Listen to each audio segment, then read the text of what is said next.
Alvorada despertando com você. Alvorada, luz em nosso amanhecer. Começa agora, Alvorada, com Nando Garcia. Começando mais um programa Alvorada aqui na sua Rádio Boa Nova e TV Mundo Maior. Olá para você, querida e querido telespectador e rádio ouvinte, gratidão aí pela sua companhia. Quero agradecer também os técnicos e técnicas que estão nos bastidores, trabalhando para chegar essa programação 24 horas para você. Eu falei que aqui é o Alvorada. Eu sou o Nando Garcia e ele, Tiago Soares. Olá, Tiago. Mestre Nando, família Feal, uma alegria e paz no coração. Estamos juntos aqui por mais um dia. Eu agradeço, meu amigo. Espero que todo mundo saia com o coração abençoado, sustentado e cada vez mais fé em Jesus. E hoje nós temos um dia especial aqui, isso mesmo, convidado especial para participar aqui do Alvorada. A gente fica muito feliz e hoje vamos falar sobre um assunto muito, interessante, transfiguração, ou transfigurações emocionais, sobre a emoção, lembrando da transfiguração lá de Jesus no Monte Tabor. Mas quem vai falar com a gente hoje, né, Tiago? Tiago, nós vamos ficar quieto aqui, né? Não vamos ficar... Ele é que vai falar, ele que é professor de educação religiosa, ele é professor de filosofia e também de educação física. Olha só que beleza! Ele é o Max Oliveira. Max, gratidão por estar conosco aqui no Alvorada. Gente, é um prazer enorme estar com vocês aqui hoje, poder falar de um tema que para mim é muito caro. Importante demais falar sobre essa passagem bíblica, porque ela vem elucidar outros pontos da nossa humanidade, né? Então, eu fico muito feliz de estar com vocês aqui hoje e, precisando, pode contar comigo. Obrigado, Max, por disponibilizar o seu tempo aí para estar com a gente aqui. Tiago, você precisa cutucar o Max aí. Cutuca, vamos ver como que a gente vai começar esse assunto, porque essa passagem é interessante, né, Tiago? Você pode falar sobre isso, que estavam ali, acho que três apóstolos com Jesus lá no Monte Tabor, e ali Jesus se ilumina, e a presença acho que de Elias e de Moisés. Cutuca o Max aí, Tiago. Ô, Nando, é amigo, você vê, o Max ele leva a sério aquele ditado que mente sã e corpo sã, porque você vê que ele é professor de filosofia e de educação física, ele trabalha os dois. Coisa boa, né? E eu acho muito bacana essa passagem, você vê, né, Max? Porque ela está registrada nos três evangelhos sinóticos, para você ver como ele era foi um momento muito importante. Eu acredito que é uma das passagens, particularmente, que eu mais gosto do Novo Testamento. E eu gostaria que você contasse um pouquinho para a gente a respeito disso, também para dar esse gostinho para os nossos amigos. Muito bem, né? Você acabou de comentar aqui que essa passagem ela está presente, né, nos evangelhos sinóticos, né? Mateus, Marcos e Lucas, e particularmente eu gosto da descrição feita por Mateus, né?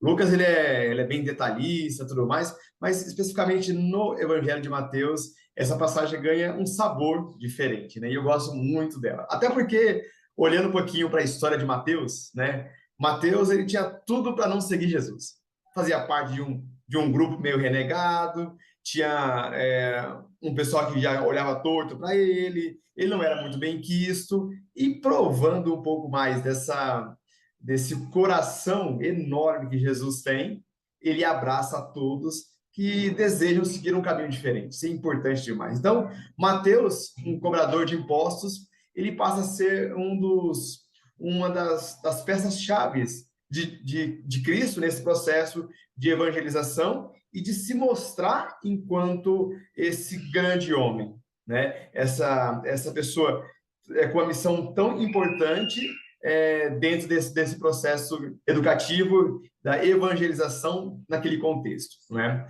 Quando nós falamos sobre a passagem bíblica da transfiguração, né, muitas pessoas olham para esse ponto, né, a transfiguração de Jesus, esse processo todo feito, tal, tudo mais, mas eu gosto de olhar as entrelinhas dessa passagem bíblica, as entrelinhas. O que realmente Jesus quer transfigurar?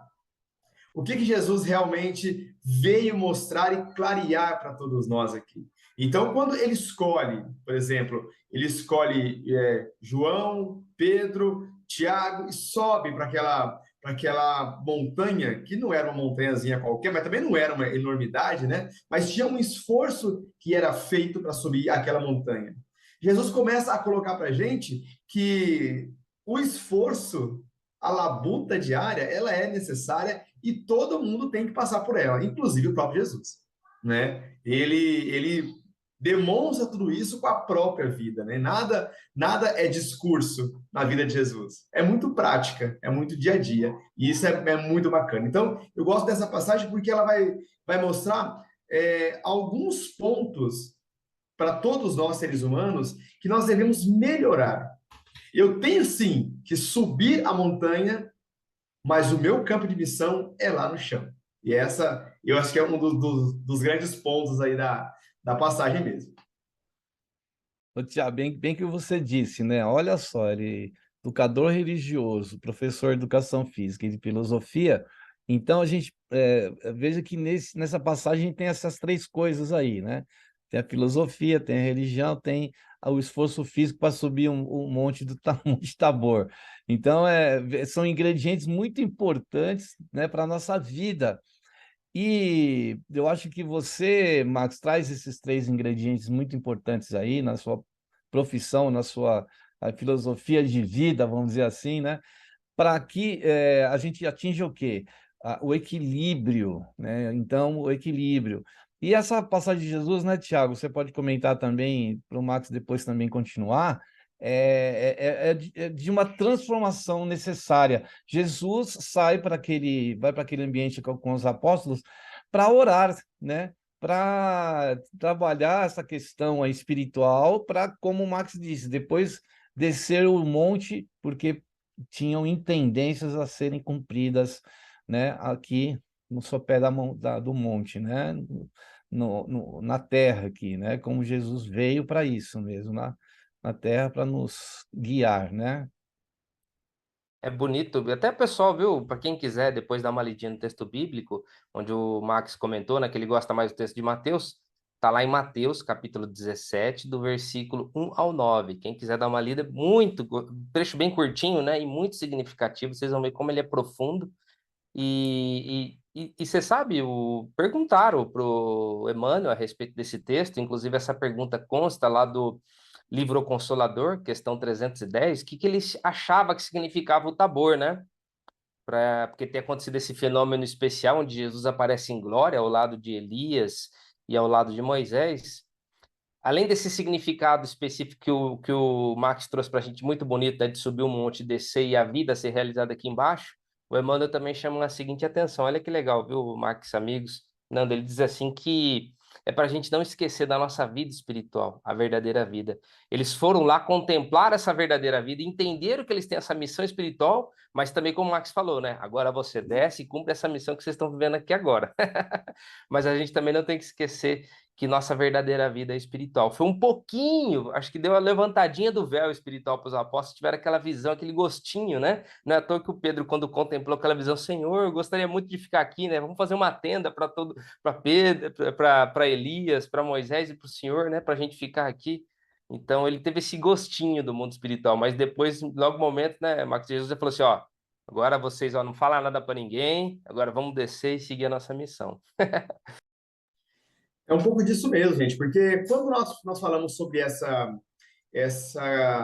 grande missão que todos nós temos aqui na Terra, né? Às vezes nós nos apegamos a algumas muletas conceituais e ela pode nos tirar do verdadeiro foco. Então, quando Jesus apresenta essa realidade, né, que é a nossa realidade, nossa pátria celeste mesmo, quando ele apresenta essa realidade, ele dá aquele gostinho para aqueles discípulos que tinham um pouco mais dessa percepção mediúnica, mesmo que eles não soubessem disso, mas eles estavam mais preparados para aquele momento. Então, ele percebe que a vida não é só no chão da fábrica, não é? Ela se realiza, sim, no chão da fábrica, porém, existe uma outra realidade, mais edificante, bonita, aprazível, muito gostosa, mas eu preciso estar aqui. Jesus sempre foi muito concreto. E essa concretude de Jesus é o que faz com que ele incomode tanto a sociedade naquela época, o povo daquela época. Essa concretude. Ele era muito pé no chão, ele era muito simples, muito direto, né? E às vezes a humanidade pede alguns floreios, pede alguns rituais que não se atinham a isso. Então, isso é muito bacana mesmo. Tiago, então Jesus, como o Max falou, tinha pé no chão, né? Então veja que eles atravessavam distâncias, várias distâncias a pé, né? Subiam montes, desciam montes, iam de cidade em cidade, tudo a pé, né? Então tinha que ter esse vigor físico, né? E depois a forma de vida de Jesus, né? O que ele exemplificava, né?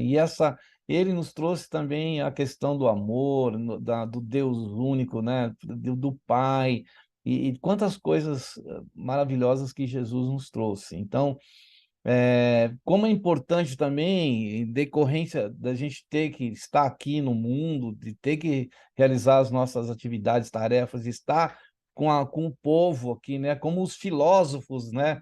O Marx pode falar aí dos filósofos, como eles tinham que trazer ali naquele ambiente do povo, para os seguidores que ali estavam. Jesus repete o que os filósofos anteriores a ele faziam, né? Então veja que importante. E esse retiro que ele faz também, às vezes a gente precisa fazer isso, né, Tiago? Eu queria que você comentasse que às vezes é necessário a gente também subir um pouco, não fisicamente, mas espiritualmente, se ligar ao mais alto, para se fortalecer o nosso campo emocional e voltar para as nossas lides diárias, né, Tiago? Sabe que exatamente isso que você está dizendo foi o que o Emmanuel disse, porque ele falou assim: o homem deve viver sua existência no mundo, sabendo que ele pertence ao céu. Ele deve viver a sua existência no mundo, sabendo que ele pertence ao céu. Olha só que coisa, porque a gente está aqui fazendo, né, tendo a nossa vida, o nosso dia a dia, muita gente distraído, Nando, olha só, muita gente distraído com o do material. Você se lembra naquela parábola do trabalhador, né? Fala assim, como é que o trabalhador vai querer receber o salário de Jesus se ele não ama o seu patrão, nem o conhece? Então, quer dizer, a gente está aqui vivendo a nossa vida sem conhecer o nosso verdadeiro patrão, sem o amar. A gente não quer nem receber salário dele. Quanto mais tempo eu ficar longe do trabalho, de ir para vir, é melhor. Não conheço, não amo, não tem sentido nenhum. Então, Emmanuel chama a atenção. Olha só, que nós estamos vivendo no mundo, mas nós pertencemos ao céu. E eu acredito que essa é uma grande novidade para muita gente ainda nos dias de hoje, né? Tem muita gente que desconhece essa pátria celeste que todos nós temos. De onde eu vim, e aí fica aquela grande pergunta, né? De onde eu vim, para onde eu vou e tudo mais, e acaba entrando num turbilhão de questões e acaba se perdendo também. Eu gosto muito daquela passagem também que apresenta a tempestade acalmada. Poxa vida, né? Estavam diante do Cristo, o autor da vida, e morrendo de medo de morrer nas ondas, naquela tempestade, né? E Jesus tranquilamente dormia no fundo daquele barco, né? E quando ele é acordado, sim, ele acalma ventos e tempestades. Ele pergunta, mas por que tanto medo? Né? Eu estou com vocês. Será que nós muitas vezes desconhecemos que ele caminha conosco? Ele é esse Deus Emanuel, esse caminha comigo, né? Jesus Emanuel caminha comigo. Escuta as minhas dores, percebe as minhas angústias, né? E a gente tem que começar um processo hoje que eu acho importantíssimo, que é de propagar essas verdades. Nós estamos neste mundo aqui não para viver, viver bem, e sim para viver o bem. Viver bem, qualquer pessoa quer, mas viver o bem implica em testemunho, implica em responsabilidade, implica em conversão, mudar algumas atitudes. Então, viver bem, pô, é bacana, mas viver o bem é exigente. E Jesus é exigente também. Isso aí, comenta aí, Tiago. Até não sei por que eu lembrei de Madre Teresa de Calcutá, né? Porque ela estava lá dentro do colégio e aí ela olhava através dos muros e falava: Puxa vida, esse povo está lá fora. E aí ela vai viver o bem. Ela estava no campo teórico ali, né? Estava dando aula, estava no campo teórico, estudava o Evangelho, mas ela olhou, né, e teve um chamamento e foi para viver, né, realmente o que Jesus viveu entre aqueles que sofriam, né? Então, Tiago, comenta aí para nós o que o Max disse. Eu adorei essa expressão que ele falou, né? De viver o bem, da gente viver bem e viver o bem. E como você disse, né? Maria Teresa não esperou uma vida regalada, né? Ela tinha a vida dela, tinha tudo, né? Toda a situação dela, mas ela, vamos dizer assim, como Paulo de Tarso, né? Um escravo em cadeias em nome de Jesus, né? Ela mesma voluntariamente, ela se colocou naquela posição.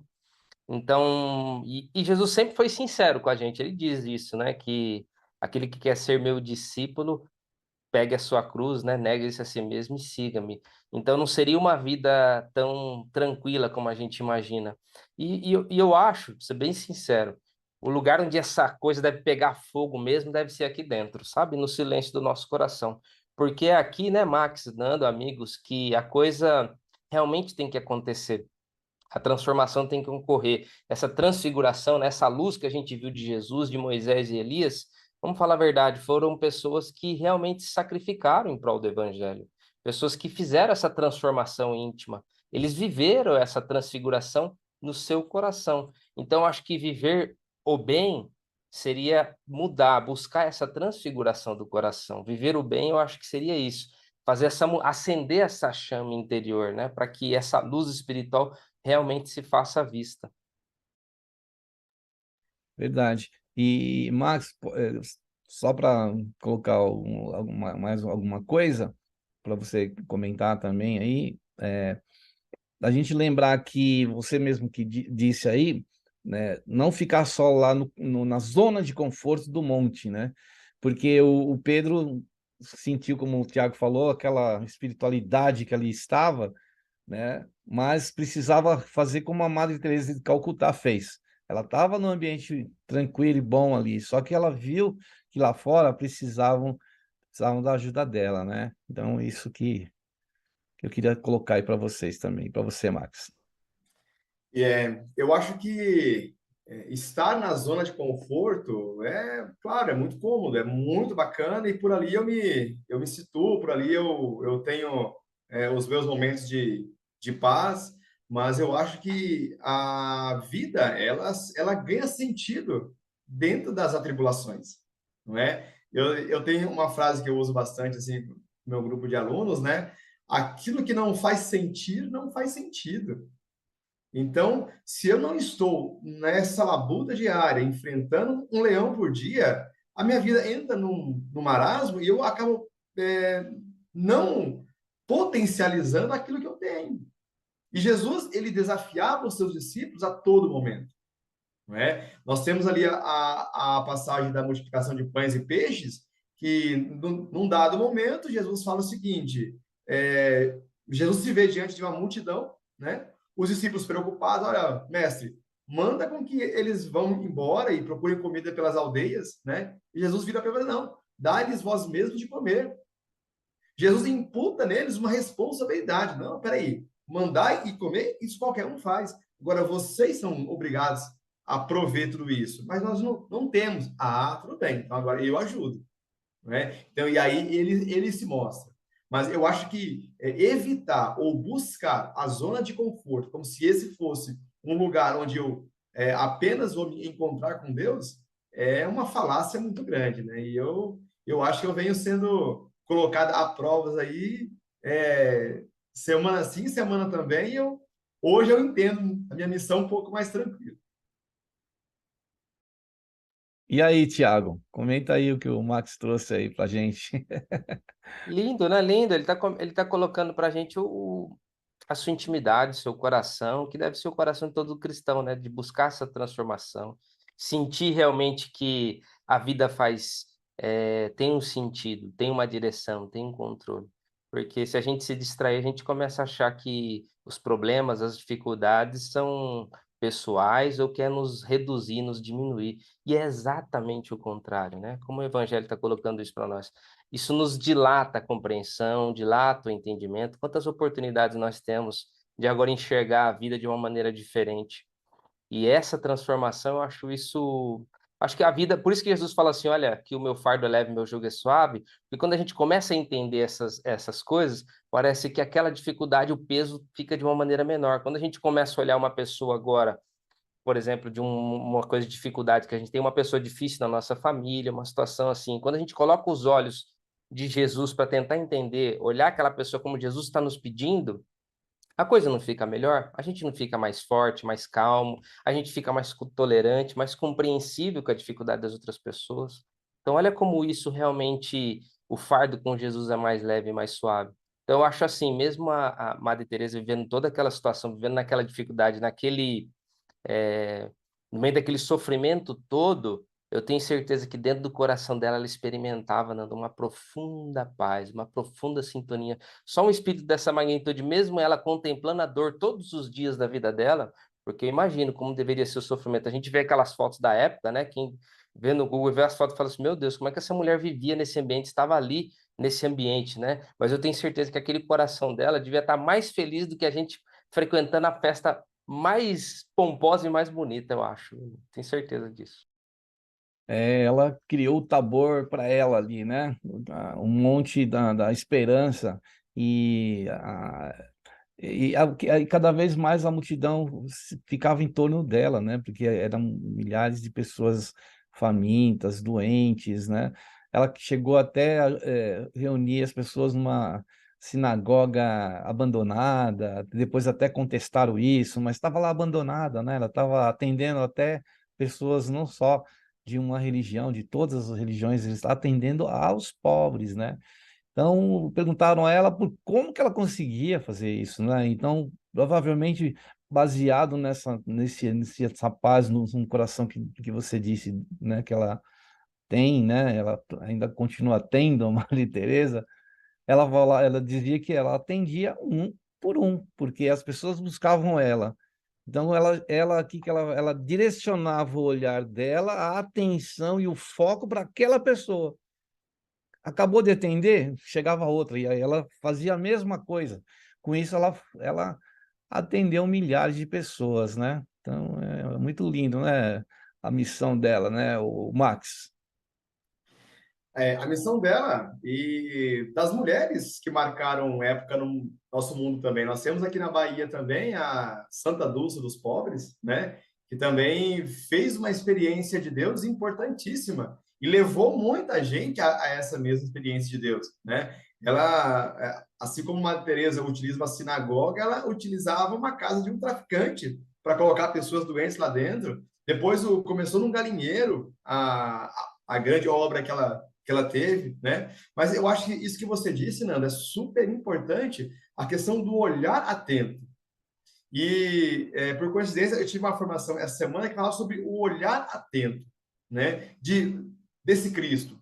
Por que Jesus percebe a mulher prestes a ser apedrejada? Porque ele estava atento. Por que Jesus percebe que alguém toca na sua túnica? Porque ele estava atento a tudo e não distraído com as coisas que o mundo nos oferece, né? Claro, vivemos nesse mundo, precisamos das coisas materiais? Claro que sim, mas eu tenho que saber separar o momento de estar mais ligado a um e estar mais ligado a outro, né? E essas pessoas que, como você mesmo colocou, criaram os seus montes tabores, nos dão exemplos magníficos de que podemos sim criar momentos de refúgio, de contato com Deus, que são importantes, né? Jesus, ele dormia muito pouco, acordava muito cedo, porque ele buscava essa intimidade com Deus o quanto antes de qualquer pessoa atrapalhar. E se a gente pensar nessa passagem bíblica do Monte Tabor, assim que Jesus desce do Monte Tabor com seus discípulos, né, e pede para eles, olha, não comenta disso com ninguém por enquanto. Assim que ele termina essa fala, chega um epilético para que ele fizesse uma cura. Então, assim, ele não tinha tempo de respiro, né? E eu acho que os poucos momentos que ele tinha, ele fazia isso da melhor forma possível também. Bonito, né, Tiago? Lembrar essas passagens, né? Bonito demais, é lindo. E você vê como Jesus estava sempre ativo, né? Em contato com o plano espiritual, com Moisés e com Elias, e ao mesmo tempo em contato com as suas ovelhas perdidas e desgarradas, né? No mesmo instante onde ele estava em auxílio, ele também estava ali com a humanidade sofredora, tanto no céu como na terra. Ele é esse sumo sacerdote, essa ponte, não é, Nando? Esse nosso Senhor que abençoa a todos. Então precisa ser bem lembrado, né? E interessante que mesmo Jesus, né, com toda a sua elevação espiritual, ele vai ao Monte Tabor para realmente mostrar para nós, dar um exemplo de que a gente precisa, né, também trabalhar essa questão espiritual, do contato espiritual que ele teve lá junto com Moisés, junto com Elias, né, dessa conexão espiritual. Ele dá exemplo para nós também. Então, assim, a gente sempre tem que estar ligado, né? Como você disse, o Max disse, com o exemplo dele, porque ele sempre realmente, como o Max falou, ele está sempre ligado, sempre atento, né? Aos detalhes, né? Que fugia muito daqueles que estavam ali na multidão, né, Tiago? Sim, não, sem dúvida. E também eu acho importante que o fenômeno mediúnico, né, que aconteceu ali foi singular, foi maravilhoso. Você imagina carregar isso na sua lembrança, Nando, que você viu Jesus em glória, como Pedro, Tiago e João viram Jesus naquela toda a sua maravilha, no seu esplendor, mostrando a sua essência, né, de puro amor. E ele falou: "Ó, não conta isso para ninguém. Determinadas coisas espirituais são reservadas para momentos de muito respeito, de muita eh, intimidade. Então, esse selecionar a nossa visão, Nando, também tem que para a gente enxergar os momentos especiais que a gente vai ter de intimidade com a espiritualidade. É até assim simbólico, significativo de ter um monte, né? O monte para nós é uma referência, né? Até no momento de prece, às vezes eu falo, vemos Jesus lá no alto da montanha, né? Eu adoro quando você fala isso. E é como se fosse uma referência que a montanha faz com que a gente, no caso, se conecte com o mais alto, né? Num ponto mais alto. Bom, o Max daqui a pouco volta aqui com a gente na imagem, e também no áudio, e nós vamos dar aquela pausa para um momento de oração, de vibrações, de prece, aquele momento que a gente aguarda com bastante ansiedade, né? Que a gente quer também nesse momento criar esse monte de ligação, estar no alto, tentando estar no alto, com os pensamentos no alto, com a espiritualidade maior e com Jesus. Então, a gente vai para um momento de prece, de oração e de vibrações.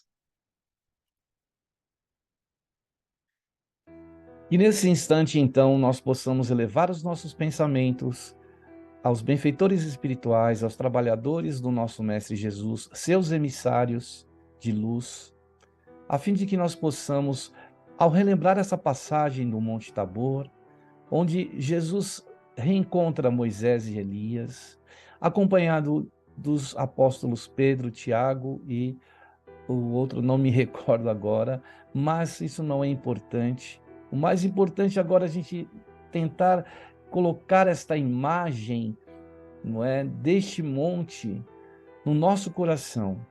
Quando a gente eleva o nosso pensamento e o nosso coração ao mais alto, lembrando que o monte sempre está né, num ponto mais alto.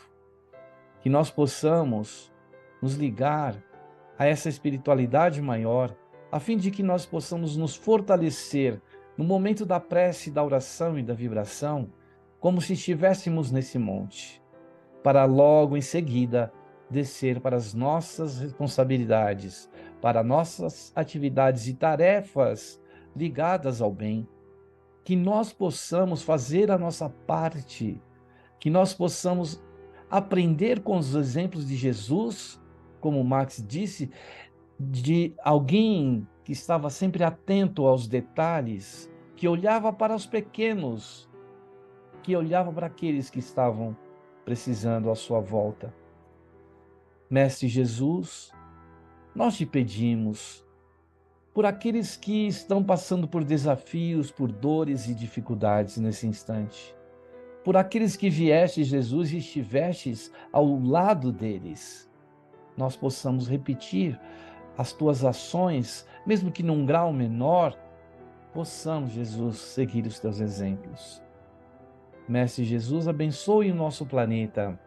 E nesse instante queremos lembrar e podemos ver-te, Jesus, no ponto mais alto deste planeta, entre as montanhas do Himalaia, dos Andes, dos Alpes.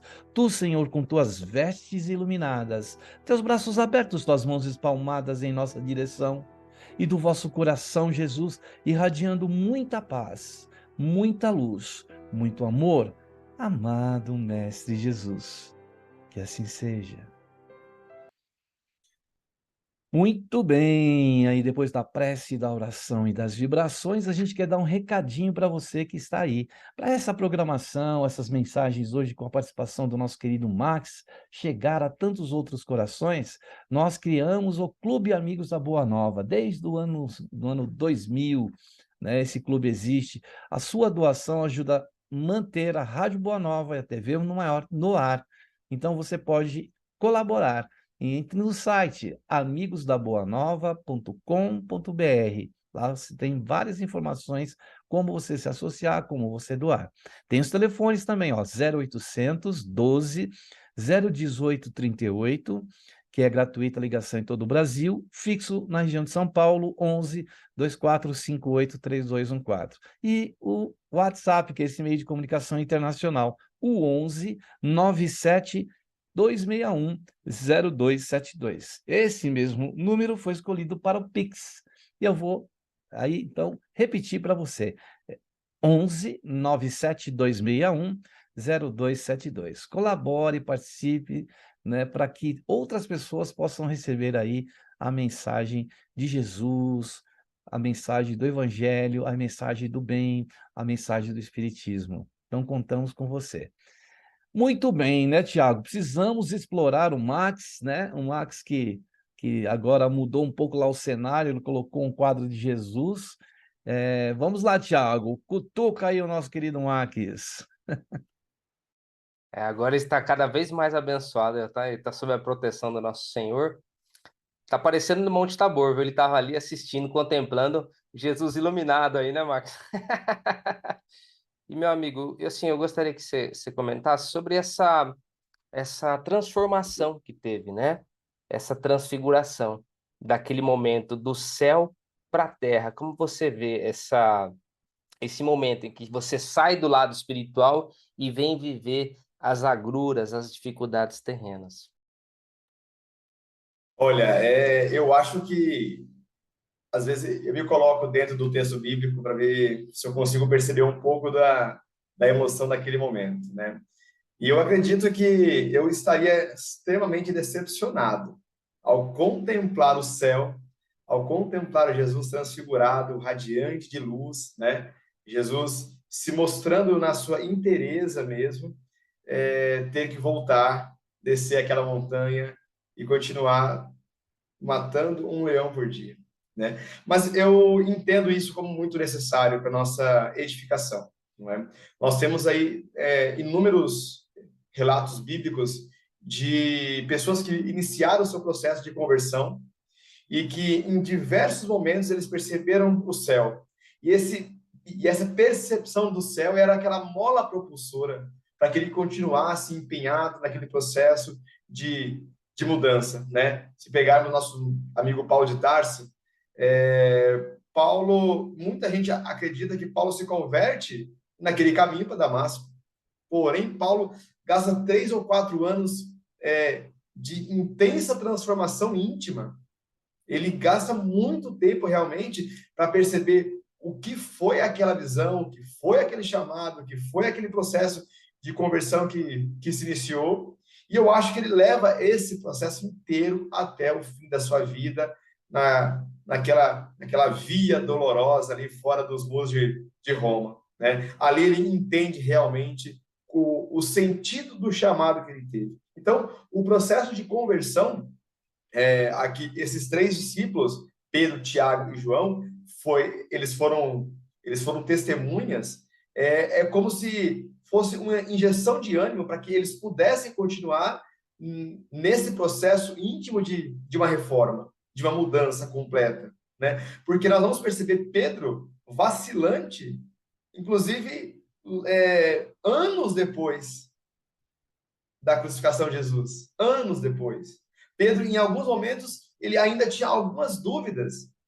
Então, se ele convive com o mestre, teve contato olho no olho, ele ainda tinha dúvidas, imagina todos nós aqui nesse processo de estarmos ouvindo histórias, testemunhos de quem foi Jesus, acreditando naquelas histórias, mas não tivemos o contato visual. Então, nós temos que continuar a buscar esse processo de transfiguração. E o interessante também, se eu estou me alongando bastante também, é que quando esse relato bíblico começa em Mateus 17, ele começa assim, 6 dias depois, Jesus levou consigo Pedro, Tiago e João.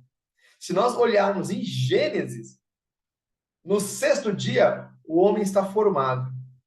E Jesus coloca sobre a tutela do homem os animais, a terra toda. Você é convidado a dominar tudo isso, a cuidar de tudo isso, a continuar a minha obra. Então, não é à toa que 6 dias depois, Jesus eleva os seus discípulos, eleva-se diante dele, né, e mostra essa nova realidade. Puxa, é muito bacana. Assim, cada dia que a gente comenta mais sobre Jesus, eu me apaixono mais por ele. E Max, então, você citou o Paulo, né? Ele também teve o Monte Tabor dele, né? Quando ele vai lá e fica aquele tempo de reclusão, ele fazer todo um trabalho, né, de transformação. Ele realmente também se transfigurou. Talvez quem conhecesse ele lá pessoalmente, né, até o aspecto físico do Paulo mudou, porque a vida rude que ele acabou tendo de viajar para tantos lugares, de disseminar, né, de levar a semente do evangelho por tantas cidades e cidades, houve uma transformação do Paulo, né? Ele, quando ele estava lá no Sinédrio, ele provavelmente se vestia de uma maneira, né, mais elegante, com barba feitinha, mas depois, como Paulo, né, ele se transfigura do Saulo para o Paulo, né? E toca aí a sua missão de evangelizador, né? De realmente nas suas epístolas, as suas cartas, de divulgando e espalhando o evangelho, né? E, Nando, isso que você fala é muito bacana, porque assim, ele realmente muda, não só por fora, mas principalmente por dentro, né? E aí você percebe lá nas últimas cartas dele, ele se coloca como Paulo, prisioneiro de Cristo. Ele não é preso mais pelo poderio romano, ele é prisioneiro de Cristo. É um prisioneiro que inicia esse processo de prisão por vontade, querendo estar lá mesmo, né? Então, ele faz esse caminho de ir ao encontro do mestre. E ele se aprisiona em Cristo, porque Cristo realmente é o que detém a vida dele. E ele vai narrar depois para a gente que ele combateu o bom combate, né? Ele percebe todo o trabalho feito, percebe, ele sente uma angústia por não ter conseguido ter feito mais, porém, as forças que ele tinha o conduziram até naquele momento ali. Então, eu acho que quando nós falamos de conversão, de mudança, olhar para o Monte Tabor e essa transfiguração feita por Jesus diante dos seus discípulos e perceber que, em exemplos concretos, alguns mais distantes, como Paulo de Tarso, mas alguns mais pertinho aqui, como Madre Teresa, Irmã Dulce, é possível esse processo de conversão, de mudança, de aproximação desse céu que hoje é um pouco distante, mas é a nossa pátria. Então, é possível? É muito possível isso, mas vai demandar esforço, vai demandar empenho, vai demandar abertura de coração. Eu acho que isso é um dos caminhos importantes nossos aqui. Eu lembrei, né, Tiago, depois você comenta aí também, na prece eu esqueci do João, né? Mas eu lembrei agora do Francisco de Assis, que também passou por esse processo de transformação incrível, né, Tiago? Incrível. E pode citar mais uma pessoa que eu acho que, particularmente, humildemente, ganhou nesse processo de transformação de todo mundo? Foi Maria de Magdala. Eu acho que Maria Madalena, acho que ela superou todo mundo, e não é à toa, como prêmio, Jesus se apareceu para ela, como a primeira pessoa que recebeu a visão de Jesus ali ressurreto, no jardim, quando ele foi na túmula, quando ela foi lá no túmulo de Jesus. Eu acho que ela foi ali a mensageira, aquela pecadora que tinha 7 espíritos obsessores, né? Que Jesus curou ela de 7 espíritos obsessores, fez uma transformação. Eu acredito que Paulo seja um espírito muito mais preparado, sabe? Ele já estava ali, só estava no caminho do judaísmo, ela é bem ortodoxo. Mas acho que Maria Madalena, ela estava no mundo material mesmo, totalmente enterrada. Ela saiu, eu acho, ela fez uma transfiguração realmente completo. Então, eu também daria créditos aí, incluiria nessa lista aí das pessoas que fizeram essa transfiguração, Maria Madalena, viu? É isso Maria aí. Madalena é uma figura importantíssima mesmo e um exemplo a ser seguido, porque o que ela realmente queria era ser amada. E ela encontra em Jesus esse verdadeiro amor. Né? Bacana mesmo. Bom, então a gente, Tiago, vamos pedir para o Max aí fazer as considerações finais, falta alguns minutinhos aí para terminar o programa, e a gente sempre deixa aquele gostinho de quero mais, né? Então a gente já convida aqui o nosso querido Max a voltar aqui para a gente falar mais sobre o Evangelho. Obrigado aí, Max, as suas considerações finais aí, por disponibilizar o seu tempo e estar com a gente aqui falando de um assunto tão bom, né, do Evangelho. Eu agradeço a oportunidade de falar Jesus, né? Ele pediu que evangelizem aos 4 cantos, falem da proposta, e a gente hoje nós temos que utilizar os meios disponíveis. E a tecnologia nos ajuda muito a falar dele e disseminar essa palavra. Então, agradeço muito o convite. Estou aqui disponível para outros momentos também, para a gente discutir, aprender juntos e podem contar comigo. Podem contar comigo mesmo. Obrigado pelo convite. Obrigado aí, nosso querido Max. Obrigado, Tiago. Obrigado, Nando. Um abração a todos. Até mais. Tchau, tchau. Agradecendo aí, abram seus microfones para a gente falar aquele tchau final aqui. Então vamos lá, então, Max e Tiago abrem o microfone para a gente falar o tchau. Então, até o próximo programa Alvorada. E agora aquele tradicional tchau nosso aqui, ó. Tchau, tchau, Max. Tchau, tchau, Tiago. Tchau, tchau. Valeu. Obrigadão. Até mais. Tudo de bom. Tchau, tchau. Alvorada despertando com você. Alvorada, luz em nosso amanhecer. Termina aqui, Alvorada, com Nando Garcia.